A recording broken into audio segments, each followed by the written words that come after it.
ভকতৰ কেন ধৰ্ম কিবা প্ৰবৰ্তন কোন বাস ভাৱ ভক্তে কি বোলে বচন এ ৰাম জানিবাক চাও কেন চিহ্ন ভকতৰ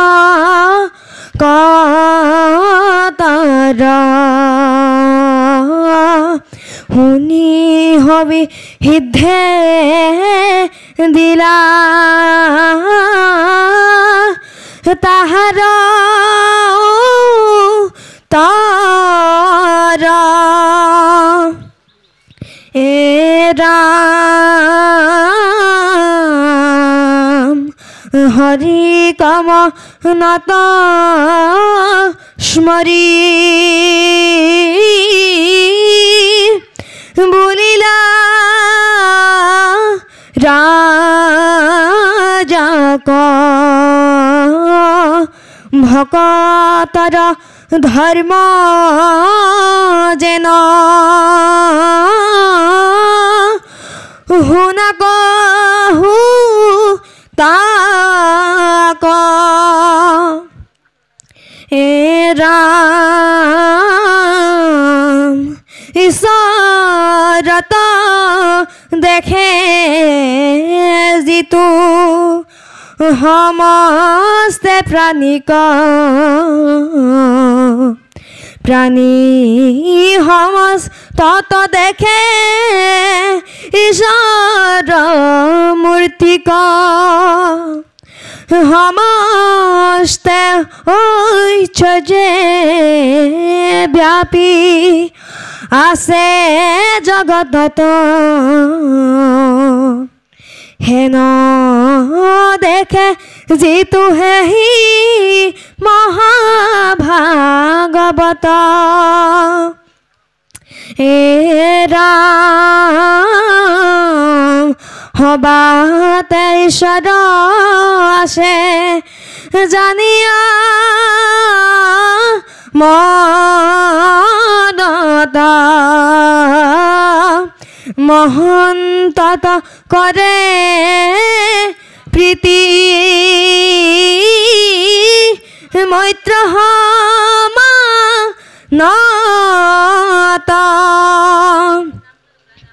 দুখিত কৰুণা ক্ষমা কৰবি পক্ষত সেইজন জানিবা মই ধৰ্ম ভাগৱত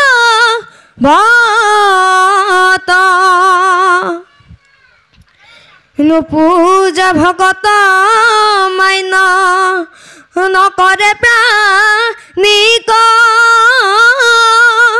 একে প্ৰতিমাতে মাত্ৰ আৰাধে হৰিক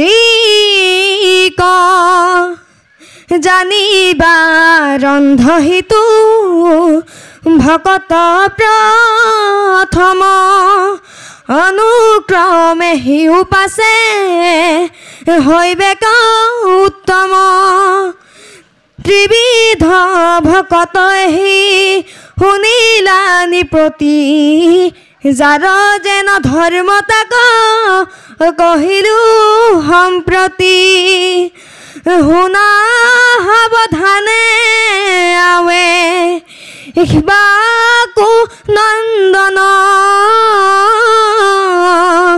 কহু আৰু মহাভাগৱতলৈ ক্ষণ কৃষ্ণ তিনি প্ৰকাৰ ভাগৱতৰ কথা ক'লে অৰ্থাৎ তিনি প্ৰকাৰ ভাগৱত মানে তিনি প্ৰকাৰ ভকতৰ কথা ক'লে উত্তম ভকত মধ্যম ভকত আৰু প্ৰাকৃত ভকত আহকচোন আমি চাওঁ এই তিনি প্ৰকাৰ ভাগৱত কেনে যে ভকতৰ কেনেধৰণৰ কিবা প্ৰৱৰ্তন কোনোবা স্বভাৱ ভক্তে কি বোলে বচন কেনেকুৱানো তেওঁলোক যে কৈছে প্ৰথমবিধ ভকত কেনে ঈশ্বৰতো দেখে যিটো সমস্ত প্ৰাণী সমস্ততে দেখে ঈশ্বৰৰ মূৰ্তি আৰু যিজনে সকলো প্ৰাণীতে ঈশ্বৰক দেখে আৰু ঈশ্বৰৰ বৃহৎ বিশ্বৰূপত সকলো প্ৰাণীক দেখে তাৰমানে সকলো প্ৰাণীৰে আত্মানাম শংকৰদেৱে কি বুলি ক'লে কুকুৰৰ চণ্ডালৰ গাদৰ বাদৰ আত্মানাম সকলো প্ৰাণীয়ে আত্মাহে মাত্ৰ দেই আৰু এই বিৰাট যিটো ঈশ্বৰৰ বিশ্বৰূপ আছে সেই বিশ্বৰূপতে উৰণ বুৰণ গজন ভ্ৰমণ চাৰিমুঠি জীৱই বৰ্তমান বুলি যিয়ে জানে সমস্ত ঐশ্বৰ্য ব্যাপী আছে জগতত হেন দেখে যিটো সেই মহাবন সমস্ত ঐশ্বৰ্য মানে মূল বিভূতিবিলাককে ঐশ্বৰ্য বুলি কয় মানুহৰ ভিতৰত কোন বাৰু ৰজা পুৰুষৰ ভিতৰত অৰ্জমা পশুধনৰ ভিতৰত সিংহ নাগৰ ভিতৰত অনন্ত সৰ্বৰ ভিতৰত বাসুকী আৰু এনেদৰে মুখ্য বিভূতি বুলি যিজনে জানে অৰ্থাৎ কি বুলি ক'লে প্ৰথমজন কোন উত্তম ভকত কোনজন সেইজনে যিজনে সকলো প্ৰাণীতে ঈশ্বৰক দেখে দ্বিতীয়তে ঈশ্বৰৰ বিৰাট যিটো বিশ্বৰূপ এই বিশ্বৰূপতেই সমস্ত উৰণ বুজন গ্ৰমণ চাৰিমুঠি জীৱ বৰ্তমান আৰু ঈশ্বৰৰ যিবোৰ প্ৰধান বিভূতি মানুহৰ ভিতৰত ৰজা দেই আৰু বেদৰ ভিতৰত সামবেদ ঘোঁৰাৰ ভিতৰত অশস্যবা হাতীৰ ভিতৰত ঐৰাৱত দেই আৰু এনেকৈ সমাসৰ ভিতৰত দণ্ড সমাস দেৱতাৰ ভিতৰত ইন্দ্ৰ বা মহেন্দ্ৰ সংহাৰ কৰোতাৰ ভিতৰত শিৱ আৰু তিনি দেৱতাৰ ভিতৰত বিষ্ণু এনেকুৱাকৈ মূল বিভূতিবিলাক যিজনে জানে সেইজন মহাভাগৱত দ্বিতীয়জন কোন এইজন অলপ চতুৰ ব্যক্তি সবাতে ঈশ্বৰ আছে জানিয়ে মনত মহন্তটো কৰে প্ৰীতি মৈত্ৰ সমানত দুখিত কৰোণা ক্ষমা কৰে বিপক্ষত সেইজনে জানিবা মধ্যম ভগৱত অৰ্থাৎ মধ্যম আৰু চতুৰ ভকতজন কেনেকুৱা যিজনে জ্যেষ্ঠ শ্ৰেষ্ঠজনক অৰ্থাৎ পিতৃ সম্বন্ধীয় মাতৃ সম্বন্ধীয় শিক্ষা সম্বন্ধীয় ধৰ্ম সম্বন্ধীয় প্ৰযুক্তি সম্বন্ধীয় অৰ্থাৎ গুৰুসকলক জ্যেষ্ঠসকলক যি সন্মান জনায় কনিষ্ঠক মৰম আদৰ চেনেহ কৰে ঐক্যক কৰোণা কৰে সমানত মিত্ৰতা কৰে বিপক্ষক ক্ষমা কৰে এওঁ মধ্যম আৰু চতুৰ ভকত এবাৰ প্ৰাকৃত ভকত বুলি কৈছে এইজনক অলপ বুজাটো টান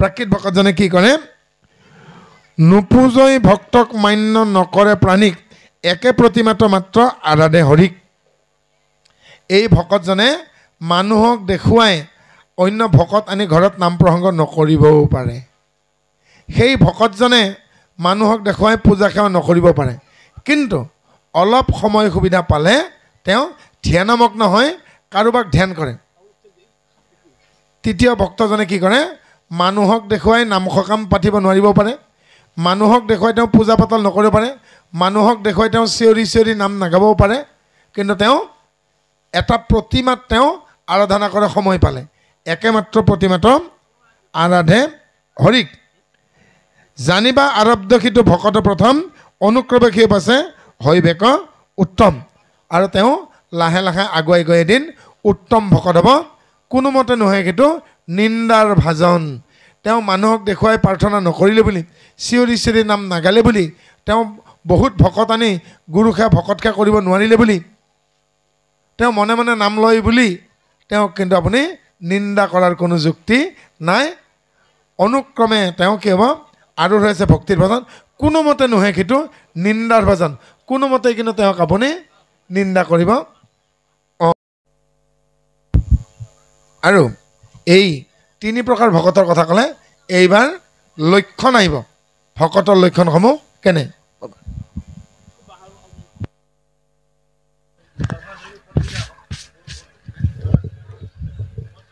কৃষ্ণ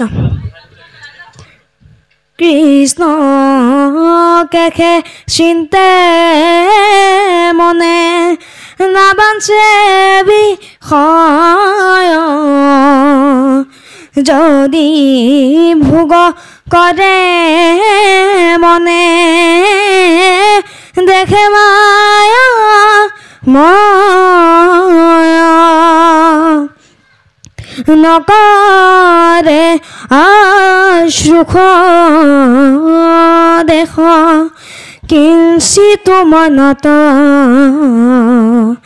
হেহি জন জানিবা উত্তম ভাগৱত জন মৰণ ক্ষুধা তৃষ্ণা ভজ মৰ্ম দেহ প্ৰাণ মন বুদ্ধি হৰিৰ এইটো ধৰ্ম ইষবক মোৰ বুলি নামানে মনতা জানি বানি প্ৰতিহিতো উত্তম ভাগৱত এ ৰাম একে মাধৱ বক মাত্ৰ কৰিলে আশ্ৰয় কাম্য কৰ্ম বাস নাক তেজিলে হৃদয় হৰি ৰশ্মৰণ মনে নচাৰে হতত হেহি জন জানিবা উত্তম ভাগৱত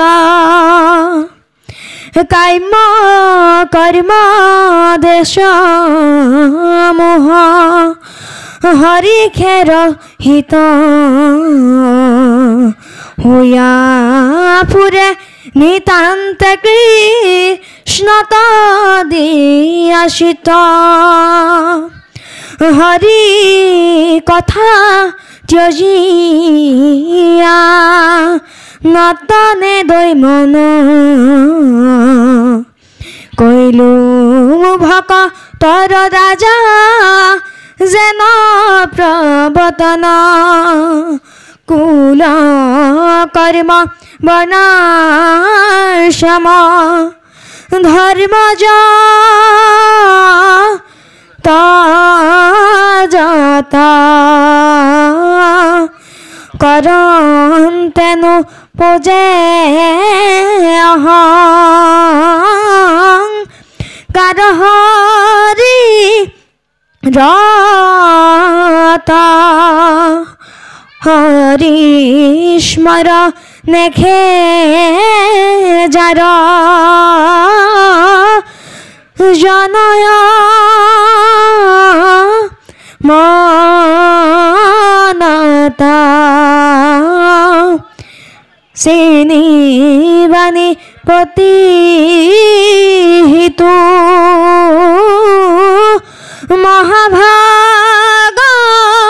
মহাভাগৱত তাখম্বাৰ যেন চিহ্ন পুছিলানি পতি দিলো সিদ্ধান্ত তাক শুনিলা সম্প্ৰতি এবে তাখম্বাৰ শুনা শ্ৰীমত স্বভাৱ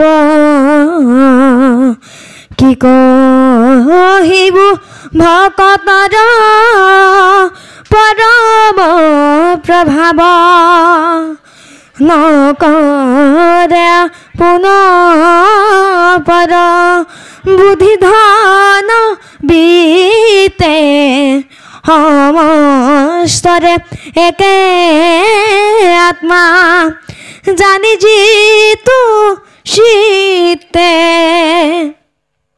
সকলো কত সম ভাৱনীৰ পম জানি বাণী প্ৰতিহিতো ভকত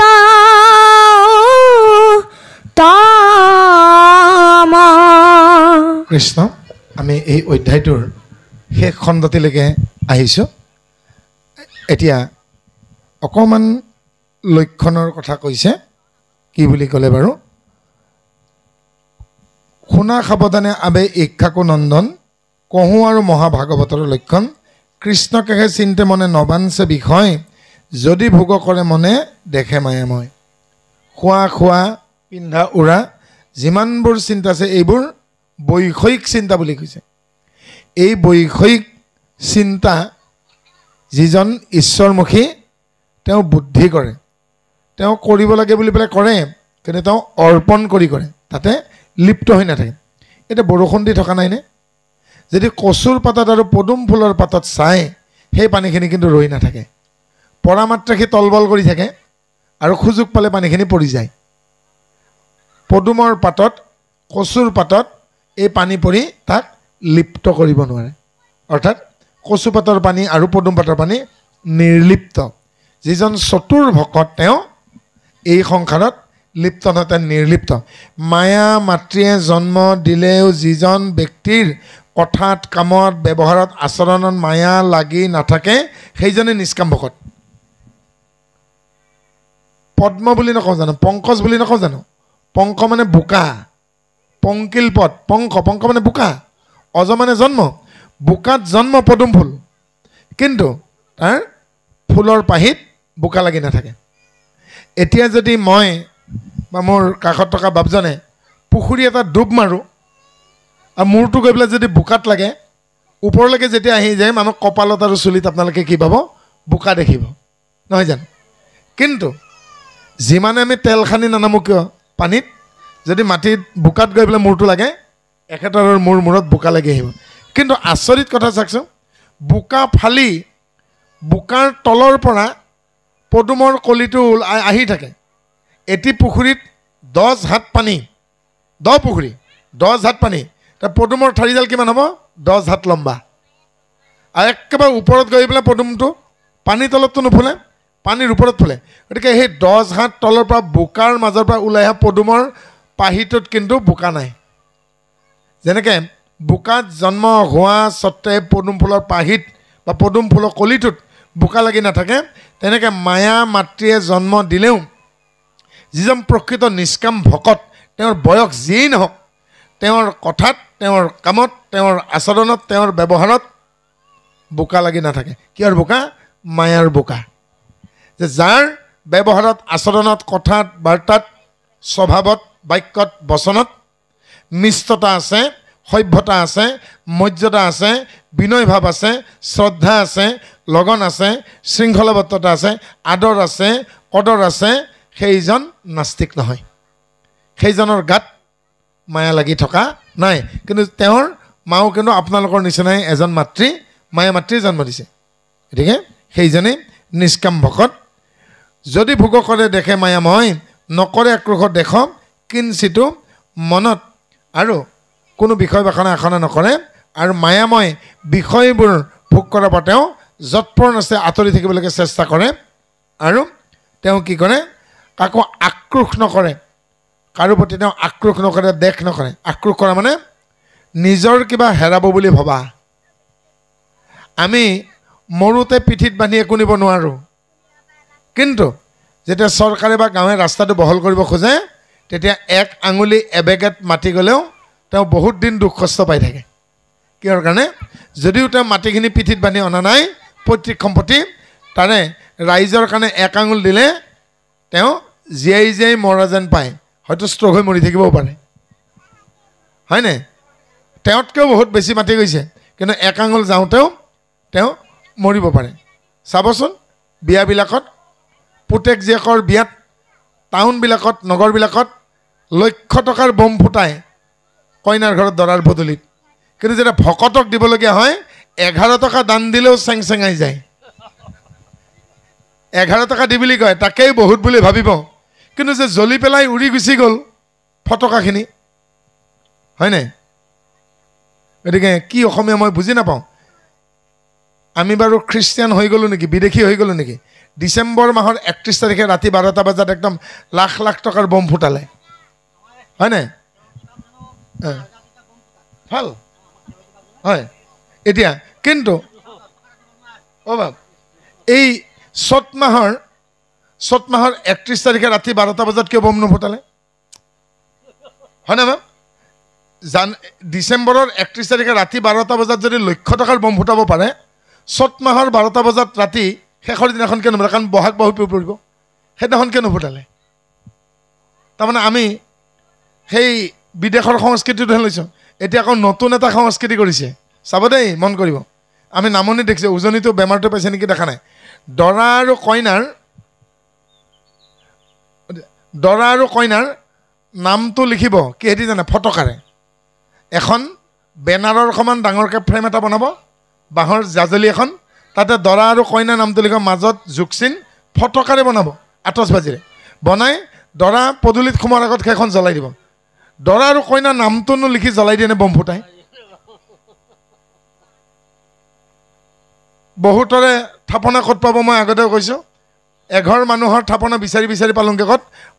পাকঘৰৰ ভাত বনোৱা শ্লেবখনৰ তলত এটা 20 লিটাৰ মিঠাতেলৰ টিং, তাৰ ওপৰতে ৰঙা কাপোৰ এখন, তাৰ ওপৰতে ঠগাখন, তাৰ ওপৰত গুণমালা, চাকি এগছ জ্বলাই দিয়ে। এই বেলেগ বাদ দিয়ক, তাৰ ওপৰত 5 ফুট দূৰত গেছৰ চিলিণ্ডাৰটো লাগি আছে। গেছৰ চিলিণ্ডাৰটো যদি লিক হৈ থাকে ঘৰখন জ্বলি নাযাবনে? আৰু সেই ভাত বনোৱা শ্লেবখনৰ তলত থাপনাখন, ভগৱন্তৰ মূৰৰ ওপৰত জুই, আৰু ভগৱানে আপোনাক শান্তি দিব নেকি? ভাবকচোন। নিজে ঠাণ্ডা দিনত AC ৰুমত শুই থাকিবগৈ, কম্বল উৰি পেলাই শুই থাকিব, আৰু বাহিৰত ভৰি মোজা ভিজা বস্তাখনত কুকুৰটো কে কৈ আছে, বেয়া নালাগে? গতিকে আমাৰ বহুত কিবা কিবি মানে দেখোঁ, মানে চকুকেইটাও বেয়া, আপোনালোকে বেয়া নাপাব, এইবিলাক চিধা কৰিবলগীয়া আছে। বাৰু আমি যদি মাছ মাংস দিয়া নাই, আমিষ দিয়া নাই, ঠিকে আছে, কিন্তু এই শৰণ ভজন যিদিনাখন নামঘৰত চলি থাকে, ইফালে শৰণ ভজন বাক্য দি আছে, বা শৰণ ভজনৰ বাক্য আগতে নামষাৰ ধৰে, নামষাৰ ধৰোঁতে সেইদিনাখন মোৰ দুখ লাগিছেগৈ। পাপটো কোন কাৰ গাত লাগিব মই নাজানো, যে আপোনালোকে বিচাৰখন কৰিব। সিফালে ৰান্ধনি এটা মানে দালি ফোৰণ দিছে, শুকান জলকীয়াৰ পৰিমাণ সৰহ হৈ গ'ল, নামাচাৰ্যে তালযোৰ থৈ পেলাই কাঢ়ি,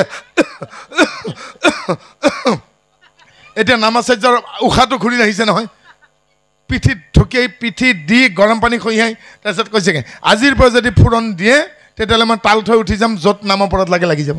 মই নামাচাৰ্যক একেবাৰেই বেয়া পোৱা নাই, বুঢ়া মানুহ, তেওঁৰ কি ভুল আছে কওকচোন? তেওঁক মাতিছোঁ, তেওঁ প্ৰস্তাৱৰ নামষাৰ ধৰিছে। যদি আমি আমিষ নিদিলোঁ ঠিক আছে, শুকান জলকীয়াটো ভকতীয়া বস্তু কেনেকৈ হ'ল? শুকান জলকীয়াটো দালিখিনি ফোৰণ নিদিলে নহয়নে? খাব মন গৈছে 1 কেজি খাওক না, ভোট জলকীয়া আচাৰ বদলে পকেটতে লৈ থাকক, আমাৰ আপত্তি একো নাই, হয়নে? বাৰু যদি মাছ মাংস দিওঁতে পাপ হ'ল, সেইটো দিয়া নাই আমি, ঠিকে কথা আছে। তেতিয়াহ'লে এই কইনা ঘৰৰ পদূলিত যেতিয়া দৰাই গৈ পেলাই লাখ টকাৰ 1000 টকাৰ বম ফুটে ৰাতি 12টা বজাত, চৰাই চিৰিকটি জিৰাই টকাৰ বজাৰে উৰি যায়, অ'ত যায় ত'ত যায়, খুন্দা মাৰেগৈ, পোৱালিকেইটা যেতিয়া বাঁহৰ পৰা চিটিকি যদি মাটিত পৰে, কুকুৰ মেকুৰে ধৰি খায়, সেই পাপটো কোনে ল'ব? সেই পাপটো কোনে ল'ব? গতিকে আমি একশৰণত থাকিলেই নহ'ব, ভকত বুলি ক'লেই নহ'ব, আমি আৰু এৰিব লগা বহুত কথা আছেগৈ। এতিয়া মই বহুত ঘৰত বিয়াত যোৱা বন্ধ কৰিছোঁ, ডাঙৰ ডাঙৰ বকচত হিন্দী আৰু ইংৰাজীৰ গীত লগাই দিব, এটাও বিয়াৰ গীত নাই তাত। আৰু 6টা বজাৰ পৰা ৰাতি 9টা বজালৈকে বিয়া ঘৰবিলাকত ভিৰ হয়, ভিৰ নহয় জানো? সেইখিনি সময়ত মানে কইনাৰ বাপেকে বা দৰাৰ বাকৰে চিঞৰি মাত ভাঙি যায়, ইফালে বাকচকেইটা লাগি আছে। এনেকুৱাও দেখিছোঁ বিয়া চলাই থাকোঁতে সেই বাকচকেইটা বন্ধ নকৰে। গতিকে এতিয়াৰ পৰা যিকেইখন বিয়াত কেনেকৈ বাকচ বন্ধ নকৰিবগৈ, সেই পদূলিতে আমি নোসোমাম, কাৰণ সেয়া ভকতীয়া ঘৰ হৈ থকা নাই। কাৰণ যদি আমি একশৰণত আহিছোঁ, তাতে হিন্দী আৰু ইংৰাজীৰ গীত বজিবলৈকে কি আছে, হয়নে? তাতকৈ মিহিকৈ বিয়াৰ গীত বজি থাকক, আমাৰ আপত্তি একো নাই। গতিকে আমি বহু কাম বাদ দিবলগীয়া আছে, কেৱল মাছ মাংস বাদ দিলেই নহ'ব, আৰু বেয়া স্বভাৱ বেয়া কথা বেয়া আচৰণ আৰু বহুত বাদ দিব আছে গতিকে ভকত হোৱাটো ইমান সহজ নহয় সেইকাৰণে কোনোবাই কৈছিল কঁকালৰ তলত ধুতি পিন্ধিলেই কান্ধত চেলেংখন ল'লেই ডিঙিত গামোচাখন ল'লেই দাড়ি মুচখিনি খুৰালেই ভকত নাই কাৰণে ভুবুৰাতে কৈছিল মই পদূলি চাফা কৰিলে হ'ব নেকি পেটটোত যদি জাবৰ খোপা থৈ দিওঁ হয়নে তেতিয়া কৈছে মই কালি দাড়ি চুলি কাটিম বাকীবিলাকে পেটটো চাফা কৰি আহক ভুবুৰাতে কৈছে মই কালি দাড়ি চুলি একদম কাটি আহিম বেলেগবিলাকে যিবিলাকৰ পেটত জাবৰ আছে কিন্তু ৰাখি কথা কয় তেওঁলোকে পেটটো চাফা কৰক নোৱাৰিলে গতিকে আমি দেখাত বাহ্যিকভাৱে নহ'ব বাহিৰে ভিতৰে চাফা হ'ব লাগিব গতিকে বাহিৰে ভিতৰে যিজন চাফা কামতো চাফা মনতো চাফা যাৰ হৃদয়ত মল নাই সেইজনে নিৰ্মল আৰু সেইজনে নিৰ্মল ভাগৱত সেইজনে শুদ্ধ ভাগৱত আমি ইমানতে সামৰি মাত্ৰ অকমানলৈকে আহিছোঁ নকৰে আপোন পৰ বুদ্ধি ধন বিত্তে সমস্তৰে একাত্ম যিটো চিত্তে তেওঁ আপোন পৰ নকৰে কাৰোবাক যদি উপহাৰ দিবলগীয়া হয় তেওঁ নিজৰ কেপাচিটিৰ ওপৰত উপহাৰ দিব কিন্তু নগেনক অমুক দিম খগেনক অমুক দিম তেওঁ নকৰে আৰু ধন বিত্তই একো নকৰে ল'ৰা ছোৱালীকো সমানে সম্পত্তি ভগাই দিব সকলোকে যাক যি ভগাই দিব লাগে আমাৰ নামঘৰীয়া বাপজনে যেনেকৈ সমানে সকলোৰে পাতত এমুঠি এমুঠি সমানে দিয়ে এটা এটা ফল দিয়ে কাকতো দুটা নিদিয়ে অতিৰিক্ত থাকিলে বেলেগ কথা সেনেকৈ সমানে চকমকে বিতৰণ কৰি দিব সকলো লোকত সম ভাৱে নিৰূপম জানিবা নিপতি সিটো উত্তম ভকত আৰু যিজনে সকলোতে সম সেইজন কেনেকুৱা সম বুলি কৈছে লুস্ত্ৰবৎ পৰ দ্ৰব্যেষু মাতৃবৎ পৰ দ্বাৰেষু আত্মবৎ সৰ্বভূতেষু য পশ্বতি স্বপণ্ডিত দিগ বা বাণীৰ পৰা ছিঙি পৰা খুটা এডাল যেতিয়া মাটিত পৰে তাকে কুটা গছ বুলি কয় বেলেগৰ সম্পত্তি মানে কুটা গছ নাৰী মানেই মাতৃ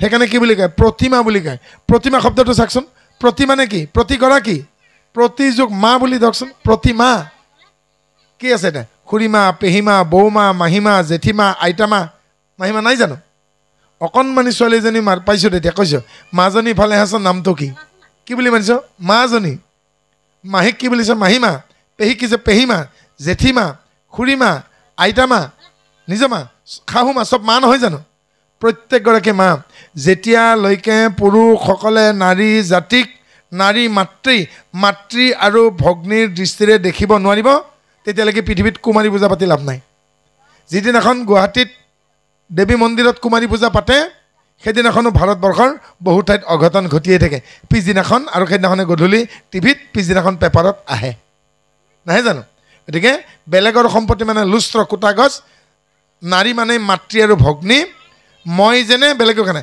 আত্মবৎ সৰ্বভূতেষু পঞ্চভূতি দেহা মানে মই যেনে তেওঁ খানে যি জানে সেইজনে ভকত ঈশ্বৰে বৈকুণ্ঠৰ পৰা হওঁতে কি লৈ গ'ল আৰু আমালৈকে কি থৈ গ'ল গতিকে মাধৱদেৱে গুৰু ভতিমা ৰচনা কৰোঁতে কি লিখিলে শ্ৰী যশ দান মান শৱ গুণ সম্পন্ন ঠিক ভকতক ভকতি দানে কৰু গুৰু দায়াতনে অধিক কৃষ্ণটো পিছৰে কথা গুৰুজনৰ তাত কি আছিল শ্ৰী যশ দান মান ভূত দায়া শৱগুণ সম্পন্ন ঠিক ভকতক ভকতি দানে কৰু গুৰু দায়া তনয় অধিক ভকতক তেওঁৰ তনয় মানে পুত্ৰতকৈও বেছি মৰম কৰিছিল সেইকাৰণে ধৰ্মৰ ভাৰখন কাক দিলে নিজৰ পুত্ৰ ৰামানন্দ ঠাকুৰক নিদি কাক দিলে মাধৱক দি নগ'ল জানো মাধৱদেৱক সেইকাৰণে ভকতক ভকতি দানে কৰু দায়া তনয় অধিক ঠিক কেনেদৰে বৈকুণ্ঠপতি কৃষ্ণই বৈকুণ্ঠ প্ৰাণ হওঁতে শ্ৰী যশ ঐশ্বৰ্য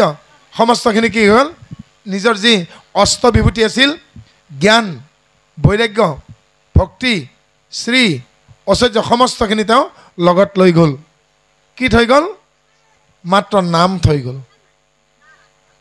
গ'ল আমাৰ কাৰণে কেৱল নাম থৈ গ'ল আমি দিহানামত আপোনালোকে গাই থকা নাই জানো মই যাওঁ বৈকুণ্ঠলৈ ধাম তুমি না কান্দিবা বদৰিকাই আশ্ৰমখনি ধাম যতনেৰা শিবা তাতে থাকি তুমি নাম ল'বা আৰু ঈশ্বৰে নিজৰ যি গুণ গৰিমা যশ ঐশ্বৰ্য চব লৈ গ'ল, কেৱল কি থৈ গ'ল? নাম। সেইকাৰণে কি বুলি ক'লে?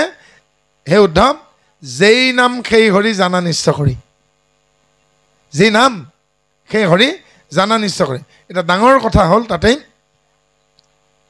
শৰণ সদস্যই বা ভজনাচাৰ্যই আপোনালোকক নাম দিলে আৰু ভজনৰ ৰূপ দিলে। আপোনালোকে কেনেকৈ ৰাখিলে? এই বাপজনাই 150 গছৰ পুলি, আজি আমাৰ ভৈৰৱ বোপা, আজি যদি মই ভুলকৈ কোৱা নাই, পূৰ্বী আইগৰাকীৰ সন্তানটোৰ নাম বিভান। বিমান মানে সূৰ্যোদয়। আজি সূৰ্যোদয় নাম ৰখা এই সন্তানটিৰ অন্নপ্ৰাশন্ন উপলক্ষত এওঁ ককাক বুলি ধৰি লওকচোন, এই ককাকে 150ডাল গছপুলি, বগা চন্দনৰ পুলি এডাল এডালকৈ ভকতক বিলাই দিলে আৰু ক'লে, মই 12 জুন তাৰিখে মাধৱদেৱৰ জন্মোৎসৱ, মই মাধৱদেৱৰ জন্মোৎসৱৰ দিনাখন খবৰ ল'ম যে গছৰ পুলিকেইটা কেনেকুৱা। মাধৱদেৱৰ জন্মোৎসৱত যদি খবৰ লয়, এওঁ কি পাবগৈ? খুব বেছি 20টা গড়ৰ পুলি বাচিছে আৰু 130টা গছৰ পুলি মৰিল। এখেতৰ একেবাৰেই দুখ নাছিল, এখেতে বৃক্ষদান কৰিলে, এজোপা এজোপা বগা চন্দনৰ পুলি বিলাই দিলে। আৰু গছৰ পুলিকেইটাৰো দুখ নাছিল, বৰ ধুনীয়া পুলি আছিল। কিন্তু আপোনালোকৰো দুখ নাছিল, ৰোৱা মানুহে জানে দুখটো ক'ত জানে? আপোনালোকে গৈ পেলাই ক'ত ৰুলে? গৰম ঠাইত ৰুলে, বালিত ৰুলে, নে ৰোৱা গছডালৰ পুলিৰ কাষত কেঁচা গোবৰ দি দিলে, নে চাহ দিলে, নে তাক পুৱা গধূলি পানী দিলে, নে তাক বেৰ খুৰ দিলে, ছাগলীয়ে খালে, নে পাত ৰঙাপতি হ'ল, লিলিলিয়া সৰিল, নে জেকা লাগিল? মাটিখিনিৰ গণ্ডগোল। গছ পুলিজোপাৰ পাপ নাছিল, অপৰাধ নাছিল, বাপৰ অপৰাধ হোৱা নাই, পুণ্য হৈছে, গছপুলি বৃক্ষদান কৰিছেগৈ। কিন্তু আপোনালোকে কি কৰিলেগৈ? আপোনালোকৰ বৰ বিশেষ দুখ নাই, কিন্তু গণ্ডগোলটো ক'ত হ'ল? আপোনালোকৰ কোন ঠাইত ৰুলে? গতিকে শৰণ বাক্যখিনি সেই চন্দন গছৰ পুলি বুলি ভাবকচোন, ভজন বাক্যখিনি পুলি বুলি ভাবকচোন। বাপেতে কৈছে ধৰ্মটো চবেই ক'লে, ধীৰ ধাতুৰ লগত মন প্ৰত্যয় যোগালে ধৰ্ম হয়।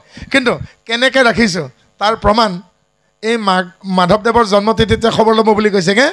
এই ভজনৰ দিনাখন যেতিয়া ক'ব শৰণ বাক্যখিনি মুখস্থ দিয়কচোন, যাদৱ যদুনন্দন, তাৰপিছত আৰু হামখুৰি উজতি পাহৰি গ'ল বোলে। আপুনি ভজন ল'ব কি আহিছে?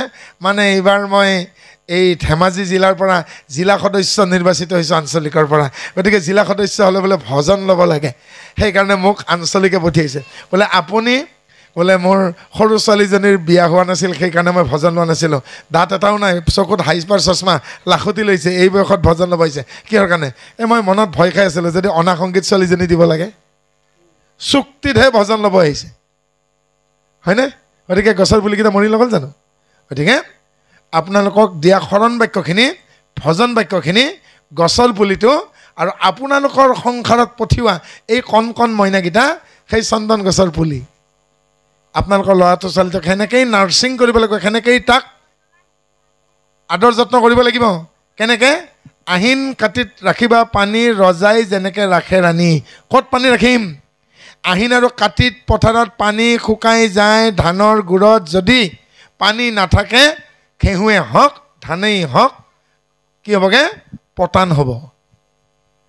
গতিকে যেতিয়া ছোৱালীজনী বিয়া দিবৰ সময় হয়, ল'ৰাটো বিয়া কৰিবৰ সময় হয়, তেতিয়া টানকৈ কথা নক'ব, অলপ ৰসালভাৱে ল'ৰা আৰু ছোৱালীৰ লগত, ডেকা আৰু গাভৰুৰ লগত কথা পাতিব, নহ'লে কিন্তু সেই পতান হৈ যাব। পিতা শত্ৰু, মাতা বৈৰী, 10 টকাৰ কাৰণে বা 20 টকাৰ কাৰণে বাপেকৰ ওচৰত হাত পতা, কলেজত যাম 20 টকা দিয়ক, আহোঁতে 10, যাওঁতে 10, হয়নে? ছোৱালীজনীয়ে সুধি পুচি যায়, কিন্তু ল'ৰাটোৱে কালি যদি কিবা প্ৰকাৰে অকণমান পইচা পায়, হেলিকপ্টাৰ এখন কিনি আনিব আৰু মাকক বাপেকে সুধিব, হেৰা সেই যে ধপধপাকখন কিনি আনিছে, মানে আনিছে কি কাৰোবাৰ লগৰ নে কাৰণে? উৱা, নিজে কিনিছে আকৌ, মোক নক'লে যে। আপুনি পেঞ্চন পাই বহি আছে, 4,000 টকা আপোনাক সুধিব নেকি? সি পইচা পাইছে, তাৰ অসুবিধা কিমান আৰু খোজকাঢ়ি টিউশ্যন কৰিব, কিনিছেগৈ। হ'লে মোক এবাৰ সোধাটো ভাল আছিল। যেতিয়া আৰ্জনীয়া পুত্ৰ হ'ব, তেতিয়া বাপেকক নোসোধে। যিদিনাখন আৰ্জনৰ অলপ গতিবেগ বাঢ়িব, যাক ভাল পাইছিল সেই কলিজাৰ আধা টুকুৰা পলুৱাই লৈ আনিব পাৰে, বিয়া কৰে মানে যেনেকেই নানক, হোমৰ গুৰিতে হওক, ভাগৱতৰ যেনে আনাৰ পাছত চাকৰি কৰক, ব্যৱসায় কৰক, টিউশ্যনে কৰক, নাঙলতে বাহিৰৰ পৰা অহাৰ পিছত গধূলি বেলি পাতত পঢ়াৰ পিছত যেতিয়া ঘৰত আহিব, হাত ভৰি ধুই যি বেডৰুমত সোমাল আৰু ওলাই নাহে, বাপেকে আকৌ শুনে, হেৰা আমাৰ ধুমকেতুটো অহা যেন পাইছিলে, চাব বিচাৰে নেকি ডাইনিং টেবুলত 9:30 বজাত পাব ডাঙৰ ডাঙৰ মাছবিলাকে মাজে মাজে যে ভুলুক দিয়ে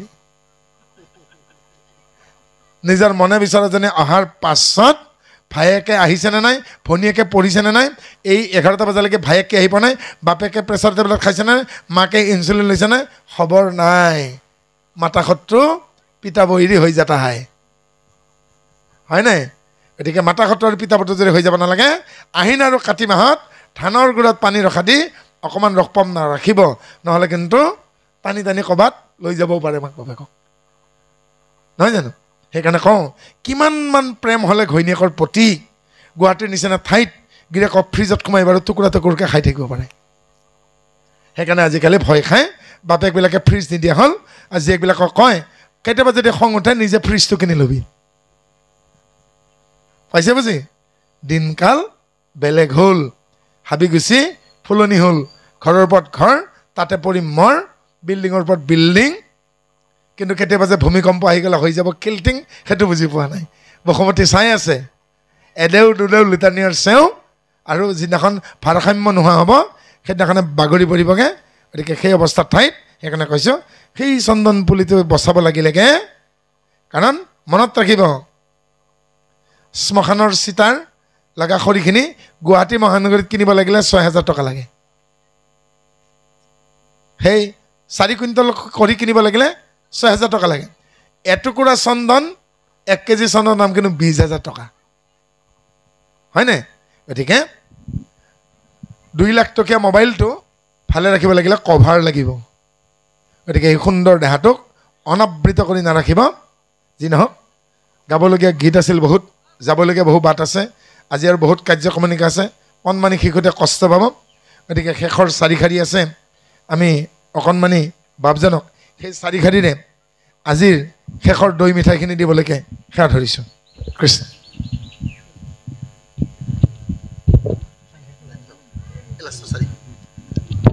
কৃষ্ণ